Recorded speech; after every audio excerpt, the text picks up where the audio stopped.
तो कहानी की शुरुआत में हम एक लड़के को देखते हैं जो अपनी जान बचाकर भाग रहा होता है क्योंकि उसके पीछे एक स्नेक पड़ गया था। और भागते भागते वो लड़का एक पहाड़ के कोने पर पहुंच जाता है जहां से आगे जाने का कोई रास्ता नहीं था। तभी वो स्नेक उस लड़के पर अटैक करता है, पर वो लड़का सही टाइम पर उस स्नेक के आगे से हट जाता है जिससे वो स्नेक नीचे गिर जाता है। जो देखकर वो लड़का उस स्नेक को चिढ़ाने लगता है, लेकिन तभी उस लड़के का भी पैर फिसल जाता है और वो भी उस गड्ढे में गिर जाता है। लेकिन सही टाइम पर वो एक पेड़ की डाली को पकड़कर खुद को गिरने से बचा लेता है। तभी उस लड़के की नज़र कुछ स्पिरिचुअल फ्रूट पर जाती है जिसे उस लड़के ने पहले कभी नहीं देखा था, और उस फ्रूट के पास जाकर उनमें से एक फ्रूट को खा लेता है। पर उसे उस फ्रूट का टेस्ट कुछ खास अच्छा नहीं लगता है, इसलिए वो दूसरे फ्रूट को भी ट्राई करने की सोचता है। पर तभी फैंगमिन के सर में जोर जोर से दर्द होने लगता है, साथ ही उसके पेट से एक रेड लाइट भी बाहर निकलने लगती है। जो देखकर फैंगमिन को कुछ समझ नहीं आता है कि आखिर ये सब उसके साथ क्या हो रहा है,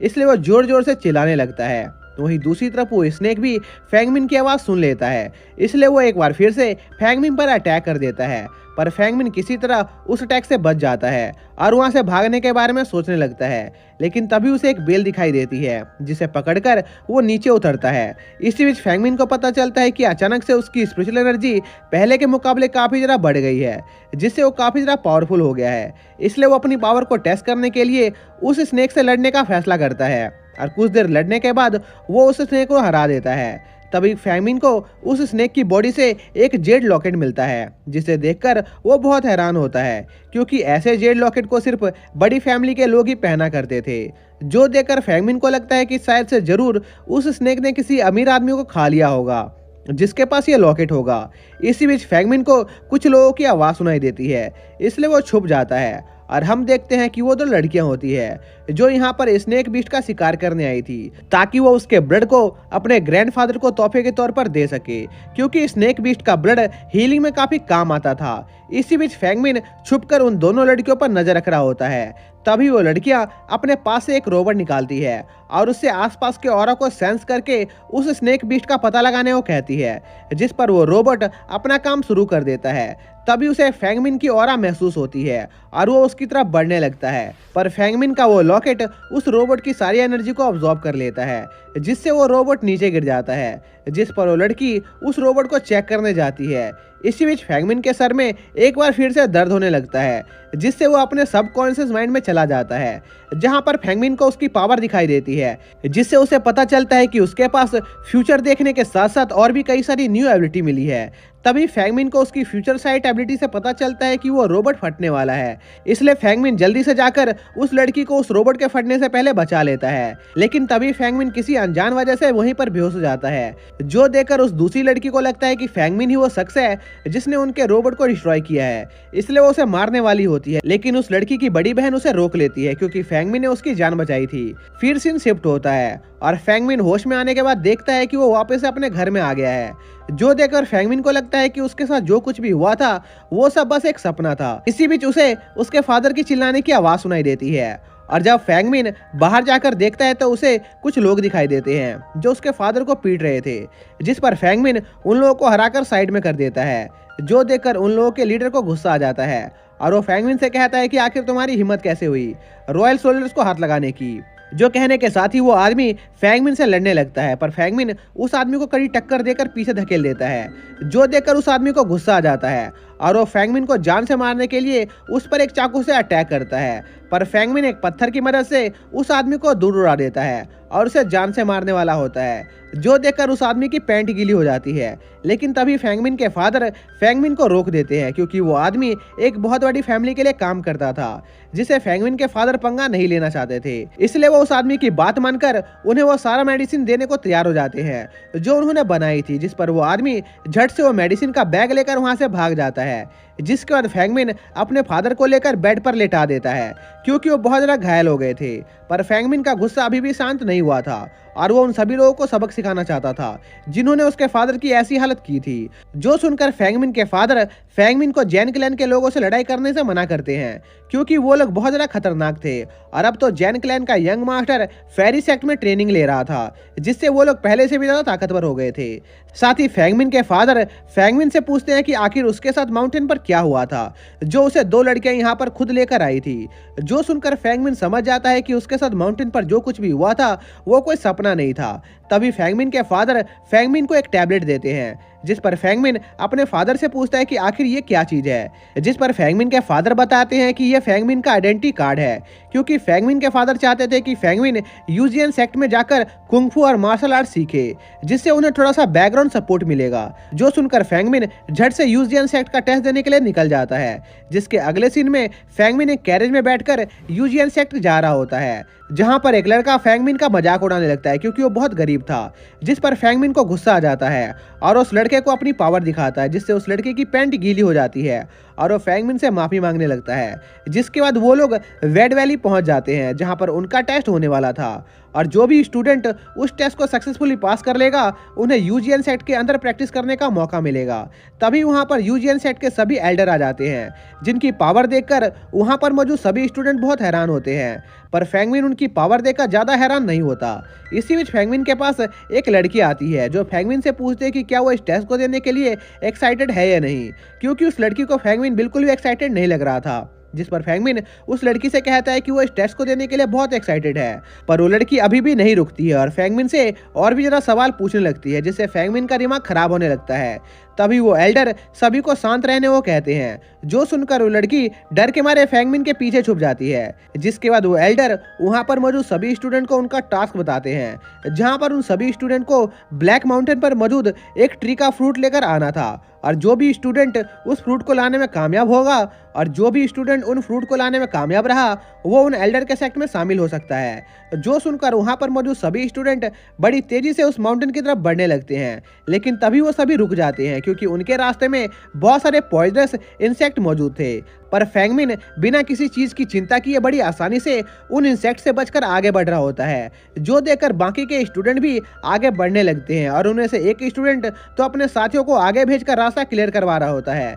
जिससे उस लड़के के कुछ साथी मारे भी जाते हैं। साथ ही कई स्टूडेंट तो एक दूसरे को जानबूझकर मरवा रहे थे ताकि उनका कंपटीशन कम हो सके, जो देखकर एल्डर सोचते हैं कि ये नए स्टूडेंट कितने मतलबी हैं जो इस टेस्ट को जीतने के लिए एक दूसरे की जान ले रहे हैं। वहीं दूसरी तरफ फेंगमिन भी उन लोगों को देखकर समझ जाता है कि अगर वो इन लोगों के साथ रहा तो ये लोग इसका भी यही हाल करेंगे, इसलिए वो तेजी से ब्लैक माउंटेन की तरफ बढ़ने लगता है। लेकिन तभी एक लड़का फेंगमिन पर एक स्नेक फेंक देता है, पर फेंगमिन किसी तरह उस स्नेक से बच जाता है, पर इस वजह से वो थोड़ा स्लो हो गया था और बाकी के स्टूडेंट ये मौका देखकर फेंगमिन से आगे निकल जाते हैं। पर फेंगमिन भी हार नहीं मानता है और तेजी से आगे बढ़ने लगता है। जिसके बाद सभी स्टूडेंट ब्लैक माउंटेन पर पहुंच जाते हैं और वहां के पेड़ से फ्रूट को तोड़ लेते हैं। तभी वहां पर सभी एल्डर आ जाते हैं जो सभी स्टूडेंट से कहते हैं कि अभी तक जिन स्टूडेंट के पास भी वो फ्रूट्स है वही उनके साथ आएंगे और बाकी का यहीं रुकेंगे। जो कहने के साथ ही वो एल्डर सभी सिलेक्टेड स्टूडेंट को वहां से ले जाते हैं और बाकी के स्टूडेंट वहीं पर छूट जाते हैं। जिसके बाद हम यूजियन सेक्ट का सीन देखते हैं जहां पर सभी स्टूडेंट पहुंच चुके थे। तभी वहां पर सभी एल्डर भी आ जाते हैं जो स्टूडेंट को बताते हैं कि उनकी ट्रेनिंग शुरू करने से पहले वो उनके स्पिरिचुअल एनर्जी का पता लगाना चाहते हैं, जिस पर सभी स्टूडेंट इसके लिए तैयार हो जाते हैं क्योंकि वो अपनी स्पिरिचुअल पावर के बारे में जानना चाहते थे। जिसके बाद एक लड़का आगे आता है जिस पर एल्डर अपने कुछ स्पेशल मटेरियल से वहां पर एक फॉर्मेशन क्रिएट करते हैं और उस लड़के के स्पिरिचुअल पावर को चेक करते हैं, जहां पर हमें पता चलता है कि उस लड़के का स्पिरिचुअल पावर एवरेज होता है। फिर वो छोटी लड़की भी अपना स्पिरिचुअल पावर चेक करती है और उस लड़की की स्पिरिचुअल पावर को देखकर वहां मौजूद सभी लोग बहुत हैरान होते हैं क्योंकि उस लड़की की पावर उसके एज के हिसाब से बहुत ज्यादा थी। जिसके बाद सभी स्टूडेंट एक एक करके अपना स्पिरिचुअल पावर चेक करने लगते हैं। फिर फेंगमिन की बारी आती है और वहां पर मौजूद सभी एल्डर बहुत हैरान हो जाते हैं क्योंकि फेंगमिन की स्पिरिचुअल कोर का एलिमेंट बाकी के स्टूडेंट से बिल्कुल अलग था, जिसके बारे में वहां पर मौजूद कोई भी इंसान नहीं जानता था। इसलिए वो फेंगमिन के कोर के बारे में पता लगाने के लिए वहां पर मास्टर सूरिन को बुलाते हैं, जिस पर मास्टर सूरिन वहां पर आकर फेंगमिन के स्पिरिचुअल कोर को चेक करते हैं और फेंगमिन के स्पिरिचुअल कोर को देखकर मास्टर सूरिन भी बहुत हैरान हो जाते हैं क्योंकि वो कोर एंशिएंट कोर था। जो सुनकर सभी एल्डर को लगता है कि अगर उन्होंने फेंगमिन की ट्रेनिंग सही तरीके से कराई तो फेंगमिन बहुत आगे तक जा सकता है और वो फ्यूचर में उनके सेक्ट का काफी ज्यादा नाम रोशन करेगा। जिसके बाद मास्टर सूरिन सभी को बताते हैं कि फैंगमिन की ट्रेनिंग दूसरे स्टूडेंट के मुकाबले काफी ज्यादा कठिन होने वाली है, क्योंकि फैंगमिन की बॉडी के अंदर सीरियल स्पिरिचुअल कोर मौजूद था। इसलिए सूरिन फैंगमिन की ट्रेनिंग स्टार्ट करने से पहले ये जानना चाहते थे कि क्या फैंगमिन के अंदर सच्ची में इस ट्रेनिंग को सहने की क्षमता मौजूद है या नहीं। जिस पर फैंगमिन सूरिन के साथ अपनी ट्रेनिंग जारी रखने के लिए तैयार हो जाता है, क्योंकि फैंगमिन इतना ज्यादा आगे आने के बाद हार नहीं मानना चाहता था, जो देखकर सूरिन फैंगमिन से काफी ज्यादा इंप्रेस होते हैं, क्योंकि फैंगमिन अपनी ट्रेनिंग की कठिनाई को जानने के बाद भी उससे पीछे नहीं हट रहा था। इसलिए सूरिन को उम्मीद होती है कि एक बार जब फैंगमिन अपनी ट्रेनिंग को खत्म कर लेगा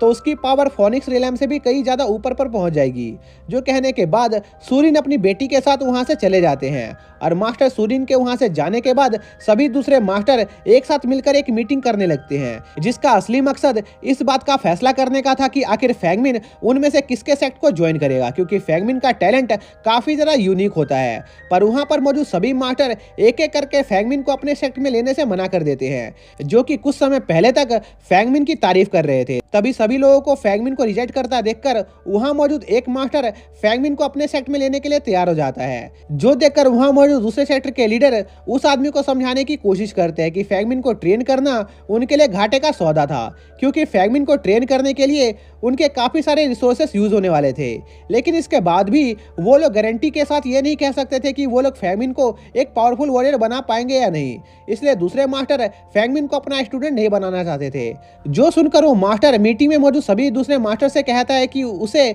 उनकी तरफ पैसों में कोई दिलचस्पी नहीं है और उसे फैंगमिन के अंदर काफी ज्यादा टैलेंट दिखाई दे रहा है। इसलिए वो मास्टर फैंगमिन को ट्रेन करने के लिए काफी ज्यादा एक्साइटेड था। जो सुनकर वहां मौजूद दूसरे सेक्टर के मास्टर फैंगमिन को उस मास्टर के साथ जाने के लिए कहते हैं, क्योंकि अब से वो मास्टर ही फैंगमिन को ट्रेन करने वाले थे। जो सुनकर फैंगमिन वहां पर मौजूद सभी मास्टर से अलविदा लेकर मास्टर फू चीन के साथ वहां से निकल जाता है, जहां पर हॉल के बाहर फैंगमिन की मुलाकात सैन नाम के एक आदमी से होती है, जो कि फैंगमिन की ट्रेनिंग और उसे अपने सेक्टर में ले जाने आया था। जहां पर सैन फैंगमिन से दूसरे मास्टर की तरफ से माफी मांगता है, क्योंकि मीटिंग के दौरान वो सभी फैंगमिन का मजाक उड़ा रहे थे, क्योंकि उन्हें लग रहा था कि फैंगमिन पर उनके रिसोर्सेज का यूज करना बेकार था, क्योंकि उन्हें इस बात की कभी भी उम्मीद नहीं थी कि फैंगमिन एक वॉरियर बन पाएगा या नहीं। पर इससे फैंगमिन को कोई फर्क नहीं पड़ता है, जो सुनकर सैन को थोड़ा अच्छा लगता है। तभी सैन वहां पर अपने थंडर ड्रैगन को समन करता है, जिस पर वो दोनों उस ड्रैगन पर बैठकर सैन के स्कूल की तरफ निकल जाते हैं, जहां पर वो लोग फैंगमिन की ट्रेनिंग स्टार्ट कराने वाले थे। और वहां पर पहुंचने के बाद सैन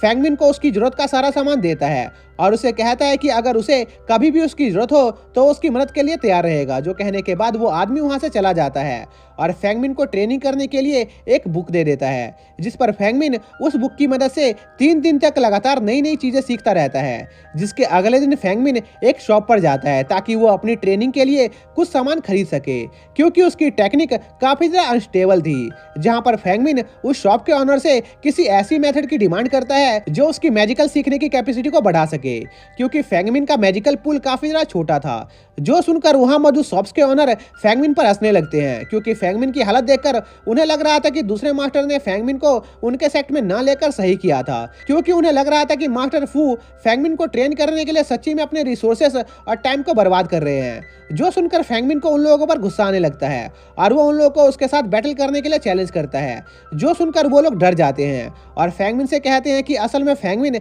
जिस मेथड को ढूंढ रहा है वो उनके पास मौजूद नहीं है, लेकिन उन्हें यकीन था कि शायद से वो मेथड जरूर फॉरबिडन लाइब्रेरी में मौजूद होगा। जिस पर फैंगमिन उन लोगों से फॉरबिडन लाइब्रेरी का रास्ता पूछता है, जिस पर वो शॉपकीपर फैंगमिन को फॉरबिडन लाइब्रेरी का रास्ता बता देते हैं। पर काफी लंबे समय तक उस रास्ते को फॉलो करने के बावजूद भी फैंगमिन को फॉरबिडन लाइब्रेरी नहीं मिल रही होती है, और इसके बावजूद भी फैंगमिन हार नहीं मानता है और अपनी जर्नी कंटिन्यू रखता है। और उस फॉरबिडन लाइब्रेरी को ढूंढते हुए वो एक झरने के पास पहुंच जाता है, जहां पर एक खूबसूरत लड़की नहा रही थी, जिस पर फैंगमिन छुपकर उस लड़की को देखने लगता है। जहां पर फैंगमिन को उस लड़की के 2 सुंदर पंख दिखाई देते हैं, पर इसी बीच वो लड़की फैंगमिन को देख लेती है, जिस पर फैंगमिन छुपने की कोशिश करता है, पर वो लड़की फैंगमिन को पकड़ लेती है और उसे जान से मारने वाली होती है। जिस पर फैंगमिन उस लड़की से माफी मांगने लगता है और उसे बताता है कि असल में वो यहाँ पर अपनी मर्जी से नहीं आया था, बल्कि कुछ शॉपकीपर ने उसे बताया था कि अगर वो इस रास्ते को फॉलो करेगा तो उसे फॉरबिडन लाइब्रेरी मिल जाएगी। जो सुनकर वो लड़की थोड़ी शांत होती है और फैंगमिन से पूछने लगती है कि आखिर फैंगमिन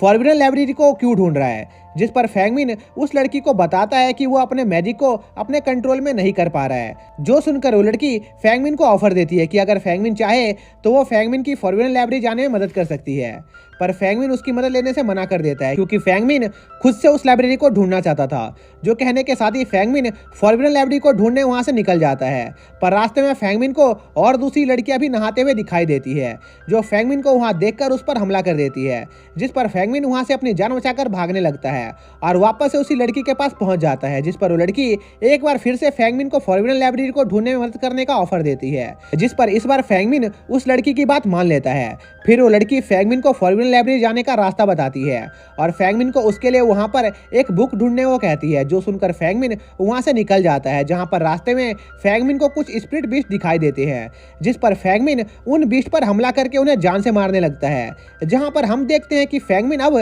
3 एलिमेंट्स की पावर को कंट्रोल कर पा रहा होता है, जिसकी मदद से फैंगमिन उन बीस्ट को काफी आसानी से हरा पा रहा था। पर तभी फैंगमिन गौर करता है कि एक बीस्ट फैंगमिन के कई अटैक के बाद भी नहीं मर रहा था, यहां तक कि वो बीस्ट फैंगमिन के स्वॉर्ड अटैक को भी झेलने के बाद जिंदा बच गया था। तभी वो बीस्ट वहां से अपनी जान बचाकर भागने लगता है, जिस पर फैंगमिन उस बीस्ट का पीछा करना शुरू कर देता है और कुछ देर तक उस बीस्ट को ढूंढने के बाद फैंगमिन को फाइनली वो बीस्ट मिल जाता है, जो कि अब मर चुका था और उस बीस्ट के पास कुछ लोग खड़े होते हैं। तभी फैंगमिन देखता है कि असल में वो लोग मास्टर हैन के पोते सियान के दोस्त थे और सियान भी उनके साथ था, जिस पर फैंगमिन सियान को उस बीस्ट से दूर जाने को कहता है क्योंकि वो बीस्ट फैंगमिन का शिकार था। पर सियान को लगता है कि फैंगमिन झूठ बोल रहा है क्योंकि उसने सुना था कि फैंगमिन काफी ज्यादा कमजोर है, इसलिए इतने ज्यादा हाई लेवल बीस्ट को मारना उसके बस की बात नहीं थी। जिस पर फैंगमिन सियान से कहता है कि वो उनसे झूठ नहीं बोल रहा है क्योंकि उस बीस्ट की बॉडी के अंदर जो स्वॉर्ड मौजूद थी वो उसकी ही स्वॉर्ड थी, जिस पर एक लड़का वो स्वॉर्ड निकालकर उसे चेक करने लगता है और सियान को बताता है कि फैंगमिन उनसे झूठ नहीं कह रहा है, लेकिन इसके बावजूद भी सियान फैंगमिन को उस बीस्ट की बॉडी नहीं देना चाह रहा होता है और फैंगमिन को धमकाते हुए उसे कहता है कि अगर फैंगमिन अपनी भलाई चाहता है तो वो इस बीस्ट को यहीं छोड़कर चला जाए, जिस पर फैंगमिन उनसे अपनी स्वॉर्ड वापस लेने के बाद उन्हें उससे लड़ने के लिए चैलेंज करता है क्योंकि फैंगमिन इतनी आसानी से अपनी चीज उन्हें देने के लिए तैयार नहीं था, जिस पर सियान अपनी sky splitting thunder sword strike से फैंगमिन पर हमला करता है, जिसे फैंगमिन टाइम पर डॉज नहीं कर पाता है और सियान को लगता है कि वो जीत गया। पर तभी फैंगमिन सियान के पीछे टेलीपोर्ट होकर उसे एक जोरदार लात मारता है, जिससे वो दूर उड़ जाता है, जो देखकर सियान के साथी उसकी मदद करने के लिए फैंगमिन पर हमला करने की कोशिश करते हैं, पर फैंगमिन अपनी टेलीपोर्टेशन एबिलिटी का यूज करके उन लोगों को भी एक एक करके हरा देता है, जो देखकर सियान को काफी गुस्सा आ रहा होता है और वो अपने साथियों से एक साथ मिलकर फैंगमिन पर हमला करने को कहता है, जिस पर वो सभी लोग अपने फायरबॉल मैजिक से फैंगमिन पर हमला करने की कोशिश करते हैं। पर क्योंकि फैंगमिन ने पहले ही फायर एलिमेंट को कंट्रोल करना सीख लिया था तो फैंगमिन उन फायरबॉल्स को कंट्रोल करके सियान और उसके साथियों के पीछे ही भेज देता है, जो देखकर वो लोग काफी ज्यादा डर जाते हैं और फैंगमिन से माफी मांगने लगते हैं। पर तभी वहां पर जोर जोर से हवा बहने लगती है, जिससे वो आग आसपास फैल जाती है, जिससे सियान और उसके साथी जलने लगते हैं, जो देखकर फैंगमिन काफी ज्यादा डर जाता है और वहां से भाग जाता है क्योंकि फैंगमिन बस उन्हें थोड़ा सा डराना चाहता था। इसके बाद फैंग की मुलाकात वापस से सैन से होती है, जो फैंगमिन को घबराए देखकर उससे पूछता है कि आखिर उसके साथ क्या हुआ है, जिस पर फैंगमिन सैन को बताता है कि कुछ समय पहले उसका सामना मास्टर हैन के पोते सियान से हो गया था, जिसमें उसने गलती से सियान को काफी ज्यादा घायल कर दिया। जो सुनकर सैन फैंगमिन से पूछता है कि आखिर फैंगमिन ने कौन सी शक्ति का इस्तेमाल किया था, जिस पर फैंगमिन सैन को बताता है कि उसने फायर एलिमेंट का यूज किया था। जो सुनकर सैन फैंगमिन से काफी ज्यादा इंप्रेस होता है, पर सैन फैंगमिन से कहता है कि वो खुश है कि फैंगमिन फायर एलिमेंट को अच्छे से कंट्रोल कर पा रहा है, लेकिन इसके बाद भी फैंगमिन को सियान से पंगा नहीं लेना चाहिए, लेकिन अब जो हो गया था वो हो गया था, इसलिए सैन फैंगमिन को इस बात की चिंता करना छोड़कर तुरंत मास्टर फू से मिलने जाने को कहता है, जिस पर फैंगमिन सैन से पूछता है कि आखिर मास्टर फू उसे क्यों मिलना चाहते हैं, जिस पर सैन फैंगमिन को बताता है कि असल में मास्टर फू फैंगमिन की क्यू एनर्जी को चेक करना चाहते हैं। जो सुनकर फैंगमिन मास्टर फू से मिलने चला जाता है। फिर सीन शिफ्ट होता है और हम मास्टर फू और फैंगमिन को एंशिएंट फोर्ट्स के अंदर देखते हैं, जहां पर मास्टर फू फैंगमिन को बताते हैं कि वो आज यहाँ पर फैंगमिन को रिफाइनिंग सिखाने लाए हैं और अगर फैंगमिन इस काम को ठीक से नहीं कर पाएगा तो वो उसे अपने सेट से निकाल देंगे। जो सुनकर फैंगमिन थोड़ा सा सीरियस हो जाता है। तभी मास्टर फू अपने फरने से एक बर्ड को बाहर निकालते हैं, जो कि असल में एक मैकेनिकल बर्ड थी, जिसे मास्टर फू ने अपने रिफाइनिंग की मदद से क्रिएट किया था। जिसके बाद मास्टर फू फैंगमिन को रिफाइनिंग के बारे में बताने लगते हैं कि रिफाइनिंग में टोटल 3 स्टेजेस होते हैं, जिसमें से पहला स्टेज रिफाइनिंग होती है और सेकंड स्टेज प्यूरिफिकेशन होता है और थर्ड स्टेज में फायर को कंट्रोल करना होता है और जब एक कल्टीवेटर इन सभी स्टेजों को सही से क्लियर कर लेता है तब जाकर ही वो एक मैजिकल वेपन को क्रिएट कर सकता है। जो कहने के बाद मास्टर फू फैंगमिन को एक रिफाइनिंग करके दिखाने लगते हैं और एक झटके में एक वेपन को क्रिएट कर देते हैं, जो देखकर फैंगमिन काफी ज्यादा इंप्रेस हो जाता है। पर तभी फैंगमिन मास्टर फू से कहता है कि उसके पास तो मास्टर फू की तरह कोई भी फायरबर्ड मौजूद नहीं है, तो आखिर वो उनके लिए एक वेपन कैसे क्रिएट करेगा। जिस पर मास्टर फू फैंगमिन से कहते हैं कि उसे अभी उस फायरबर्ड की कोई जरूरत नहीं है, क्योंकि स्टार्टिंग के लिए फैंगमिन को बस उस फर्नेस के साथ काम करना था और उसकी रिफाइनिंग और उसके फायर कंट्रोल की स्किल को डेवलप करना था। और इसमें फैंगमिन की प्रोग्रेस को देखने के बाद ही मास्टर फू ये फैसला करने वाले थे कि फैंगमिन उनके सेक्ट में रहेगा या नहीं। जिस पर फैंगमिन काफी ज्यादा जोश के साथ अपनी प्रैक्टिस शुरू कर देता है, पर फैंगमिन अपने पहले 3 अटेम्प्ट में रिफाइनिंग नहीं कर पाता है, लेकिन इसके बावजूद भी फैंगमिन अपनी ट्रेनिंग जारी रखता है और फैंगमिन के 4th अटेम्प्ट के दौरान उसका लॉकेट रिफाइनिंग करने में उसकी मदद करता है, जिससे फैंगमिन फर्नेस के अंदर मौजूद मटेरियल को सक्सेसफुली रिफाइन कर देता है। जो देखकर मास्टर फू काफी ज्यादा शॉक होते हैं, क्योंकि फैंगमिन ने सिर्फ 4 अटेम्प्ट के अंदर ही रिफाइनिंग सीख ली थी, जो करना किसी जीनियस के बस की बात भी नहीं थी, क्योंकि एक जीनियस को भी रिफाइनिंग सीखने में कम से कम 10 अटेम्प्ट लगते थे। इसका मतलब यह था कि फैंगमिन असल में एक सुपर जीनियस था। इसलिए अब मास्टर फू को खुद पर काफी ज्यादा बेकार महसूस हो रहा होता है, क्योंकि उनको रिफाइनिंग सीखने में 20 अटेम्प्ट लग गए थे। तभी फैंगमिन मास्टर फू को एक और मटेरियल रिफाइन करके दिखाता है, जिस पर मास्टर फू जोश जोश में उस मटेरियल को अपने हाथों से पकड़ लेते हैं, जिससे उनका हाथ जलने लगता है। जो देखकर मास्टर फू अपना हाथ पीछे कर लेते हैं ताकि फैंगमिन के सामने उनकी बेइज्जती न हो जाए। जिसके बाद मास्टर फू फैंगमिन को प्यूरिफिकेशन और फायर कंट्रोल सिखाने का फैसला करते हैं, जहां पर फैंगमिन अपने फर्स्ट ट्राई में उन मटेरियल्स को रिफाइन करने में फेल हो जाता है। जो देखकर मास्टर फू काफी ज्यादा खुश होते हैं, क्योंकि कम से कम फैंगमिन प्यूरिफिकेशन में उनका रिकॉर्ड नहीं तोड़ पाया था। जिसके बाद फैंगमिन अपनी ट्रेनिंग जारी रखता है। इसी बीच हम उन्हीं लड़कियों का सीन देखते हैं जिन्होंने फैंगमिन पर हमला किया था, और वो सभी लोग फैंगमिन के बारे में ही बात कर रहे होते हैं, क्योंकि फैंगमिन की एक जीनियस होने की खबर धीरे धीरे पूरे यूजियन सेक्ट में फैल रही थी। जिस पर वो लड़की जिसे फैंगमिन ने नहाते हुए देखा था वो फैंगमिन से मिलने का फैसला करती है, ताकि वो खुद से ये देख सके कि फैंगमिन के बारे में जो अफवाहें फैल रही है वो सच है या झूठी। जिसके साथ ये पार्ट यहीं पर खत्म हो जाता है। तो गाइस आप लोगों को इस सीरीज़ का सेकंड पार्ट का लिंक डिस्क्रिप्शन में मिल जाएगा, लेकिन लिंक आप लोगों को कल मिलेगा, क्योंकि मैं इसके सेकंड पार्ट को अपने दूसरे चैनल पर कल अपलोड करूंगा। और जिसको जिसको इस सीरीज़ का सेकंड पार्ट जल्दी से जल्दी चाहिए वो कमेंट करके ज़रूर बताएं। तो मिलते हैं नेक्स्ट वीडियो में, तब तक के लिए बाय।